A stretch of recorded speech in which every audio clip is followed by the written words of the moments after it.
Sarah Bishop. That's me. I'm the Chief Communications Officer at the Lawrence Art Center, and I'm so pleased to be with all of you here tonight.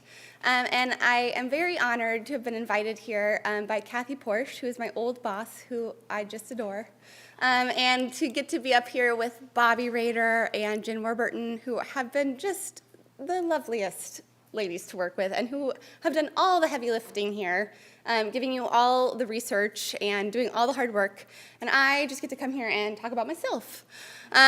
So that's what we'll do. I think I see some of you, I believe I've seen you in Mary Emma Graham's class, and then maybe I've seen a few people in Laura Milkey's class. So some of this could be old hat. My life hasn't changed all that much since I talked to you last. But please ask me any questions. If you have questions at all, please just don't hesitate to stop, and I am happy to answer questions about anything. You can ask me really anything at all. I will take the question, and hopefully that will make this more exciting. But so I did my undergraduate at Northwestern University outside Chicago in Evanston, Illinois, and I was an English major, and I was like a starry-eyed, optimistic English major who really loved literature, and I felt very, very strongly that I had to go on to be an English professor. Are there English majors in here, or English grad students, sorry? Yeah, okay, fantastic, yes, I feel you back there. I had a fabulous time at my undergraduate education, and then I decided to take a year off to do fabulous things like work at the Overland Park Marriott and Filio's restaurant on the plaza. If anyone ever went there when that was still open, it was kind of like falling apart while I was working there. But while I was doing those things, I was applying to grad school, and I was just extremely passionate, and I really loved it. And I got into the University of Virginia, and I felt really, really lucky. And I traveled out to Charlottesville, and that's where I decided that I wanted to study 20th century American literature and film.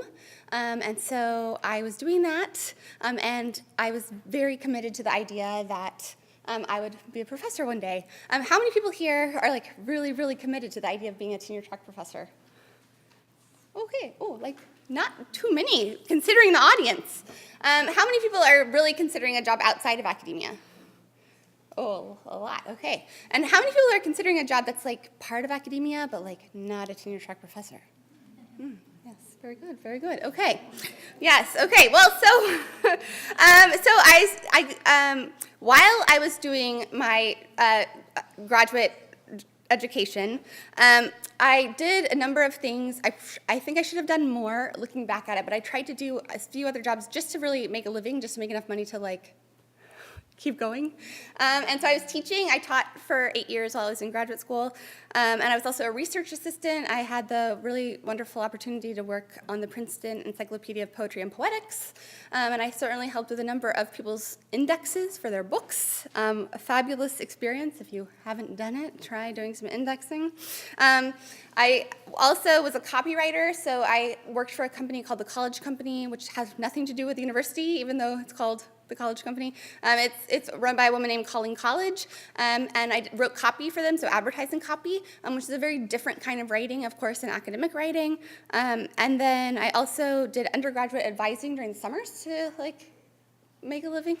And that was really good because I think that gave me a lot of opportunities to work one-on-one with students. Do you guys have, is that an opportunity that you have here at KU? Do they let you come and like mentor the students in the summer to like get them into classes? It's all online. It's too advanced. Okay. Well, we were not advanced. We like sat in like these hot rooms and did it. But then I also did academic book editing. And so all those things were really helpful. I think that all of those things that I did in addition to being in graduate school were very useful when I then went on to eventually try to get a job outside of academia. But, I think I could have done more. Looking back on it, I kind of wish I'd, gotten an internship or some kind of part-time job and taken a little bit more time off of my dissertation. But I certainly know that it's hard when you're in the moment to do that because you feel like I've just got to do anything to get this dissertation done. And you're teaching and you're doing all these things. But I looking back on it, I wish I had done that. And so I think if you're really happy to take a job outside of academia, that might be something to consider. Certainly volunteering is great, as Jen was saying, but also if you can if you can actually get paid, that's always even better. So then I went to graduate school in 2004, and I graduated in 2012. So I was there right during the stock market crash of 2008, and there proceeded to be a number of hiring freezes for the next 2 years in the humanities disciplines. And so that was right when I was sort of starting to go on the job market, and I was applying for academic jobs and getting letters back that were like, over 900 people applied for this job. And like I knew that since I was like, I still hadn't graduated, that they probably weren't even like looking at my application, like it was just being thrown into the trash immediately. And so it was very disheartening. I went on the job market for 2 years, I got interviews, I never got a job. And eventually I decided that I just didn't have the money to keep trying, and that because there was such a glut at the time of academics, or freshly minted PhDs in the humanities, that were just taking that time that they had after having graduated to publish more, to adjunct, to do all of those things, that it was very hard to be competitive if you were really, truly fresh out of graduate school at that time. And hopefully it's gotten has it gotten better? Do people have a sense, or is it still really bad? Any better? No better. Okay, well then, maybe this will be helpful. So what I did was, once I decided that I wanted to move back to Kansas City, which is where I'm from, and I was applying for jobs, and I was having no luck, and it was very disappointing, because you work so hard to get your PhD, and you feel like, someone should want to hire me. And at the time, it was very, very challenging. And I was sort of at the point of wanting to take my PhD off of my resume, so that I could get jobs that I seemed to be overqualified for. And at the same time, my brother-in-law, he has his PhD in Japanese history, and he was sort of having the same experience. We were sort of coming out at about the same time. So I was like almost on the verge of that. But I applied for what is now Bobby's position at the Hall Center. And I was still in Charlottesville, and I had a Skype interview, and I still remember there was Kathy's head on the screen, on the computer screen. I'd never seen it before, but oh man, I'm glad I saw it. And she interviewed me, and they were so nice, and I talked to Victor, if you guys know Victor Bailey, and Sally Utek, and I just loved them, and I didn't get the job, but they were so kind to call me back and let me know that I didn't get the job, but that they did have another position that was a part-time research assistant position in the grant office. And so I was like, okay, I'll take it. And I felt it was hard because I wanted a full-time job, I wanted to make real money, but I was like, nope, just gotta go for it. And so I would drive in from Overland Park and do my part-time morning part of the job. And very quickly, Kathy was able to refer me to the Lawrence Art Center, and I started doing contract grant writing for them. And so I really had no knowledge of grants, right? So I'm coming out of this really not having written any grants, and Kathy's a wonderful teacher and trainer, and she taught me a lot about grants, and just being in the process of being in the grant office, I was editing a lot of professors' proposals, and I was sort of learning about grants. I was researching grant opportunities all the time, and sending them out. Perhaps you receive emails like that. Do you guys get the emails that are like, apply for this grant? But so I was sending those emails, and I was learning so much. I was so lucky to have that job, and I felt really lucky to be referred to the Art Center, where I started trying to draft proposals for them, for their sort of bigger projects. And I did that for a year, and then I was able to get a job through a connection here at the Hall Center to Johnson County Community College, and it was my first real full-time job. It was a real job, and I was the grant professional there, and I worked there for a year and a half.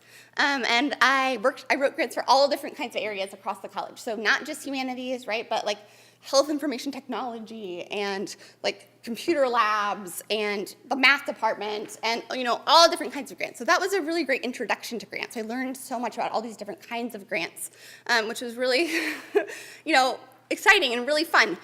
One thing that I didn't love about the job was that I really just wrote grants. I came into the office and I wrote grants every single day, and if we ever got a grant, I had to give the grant away, right? So if we got the grant, it was good job, Sarah, and then you never saw it again, right? The grant project went off into the college, and you're just bye. There you go.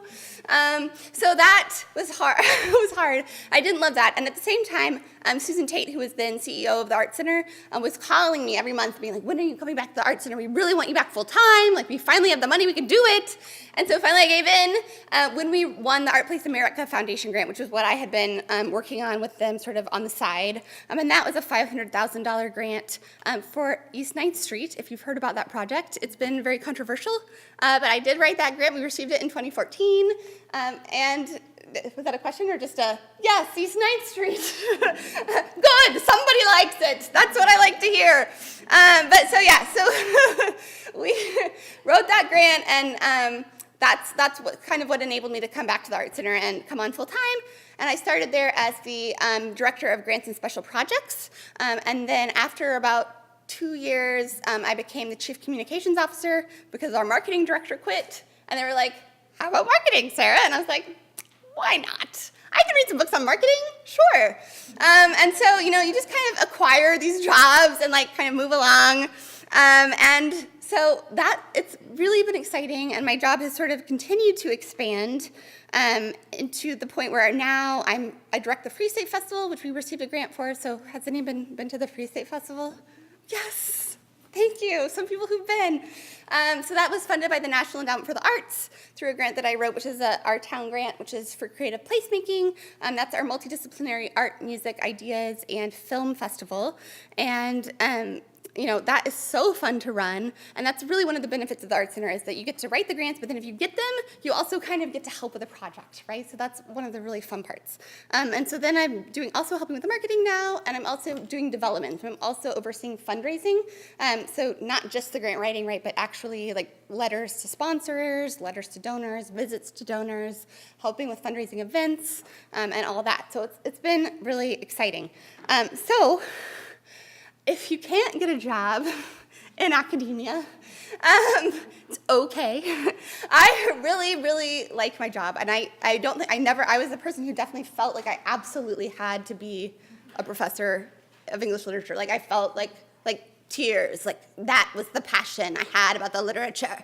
But now I feel that I just am so glad that I have the job I have, because it really enables me to do all kinds of things that I don't think I probably would have really had the chance to do if I was working in a university.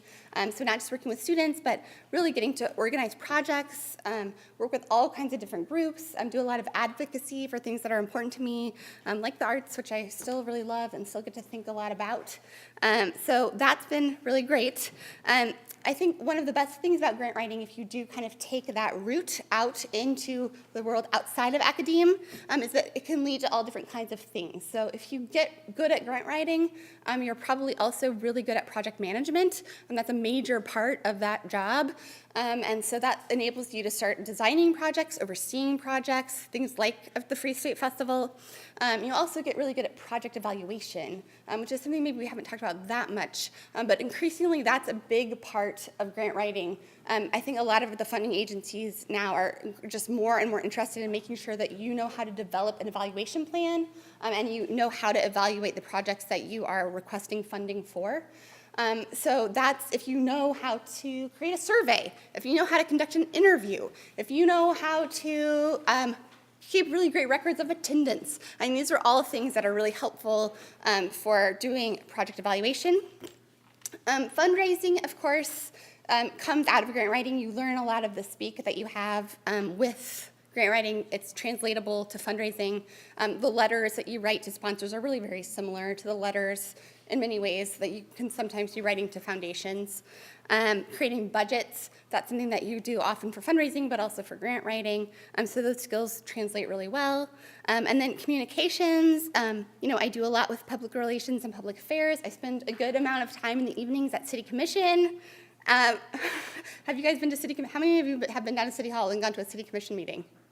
You should all go. You should go. As humanities people, oh my God, get down there, be political, see what your city is doing. But it's fascinating. I think you would probably all think it was really, really cool. I think it's cool. Sometimes it's boring, but sometimes it's cool. And you can, see how people are using art and humanities to really, make things happen in the world. I think that's one of the best things about it. Finally, marketing and analytics. I think Jen did a really good job of talking about how marketing is the skills that you can pull from your graduate education and from grant writing to, do marketing. But at the same time, I think analytics is increasingly important. So if you are good at creating data visualizations or interpreting data visualizations, if you are good at Google Analytics or social media analytics. Those are all really, really beneficial skills if you want to do marketing, because more and more it's about targeting audiences, understanding your audiences, trying to figure out what the message is that certain groups want to hear. Finally, so I wanted to talk about a project that kind of brings academia and development together. If I've made not being in academia seem really fun, I just want to say that you can do much of this if you stay in academia. Don't think that you can't. So I work with a group called the Dream Documentary Collective, which is actually a group of KU scholars. So you may know Randall Jelks, African American Studies, American Studies, Edgar Tidwell, who is in English. Who else do we have?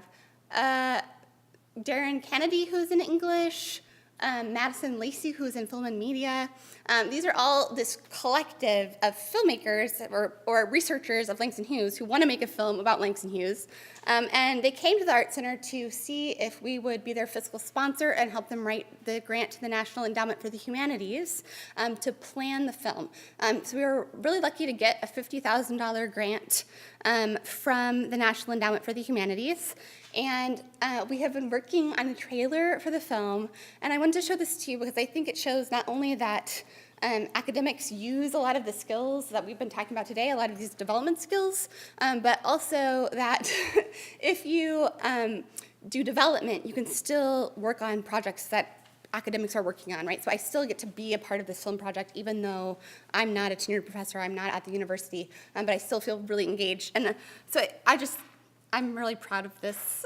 I didn't film it, or I really have no reason to be proud of it, except that I helped fund it and have kind of been overseeing the project management. But all the artistic skill is completely to the filmmakers through Glass Productions. Langston Hughes is timeless, and it's timely. He speaks to the current moment. We're still talking about Langston Hughes almost 50 years after his passing.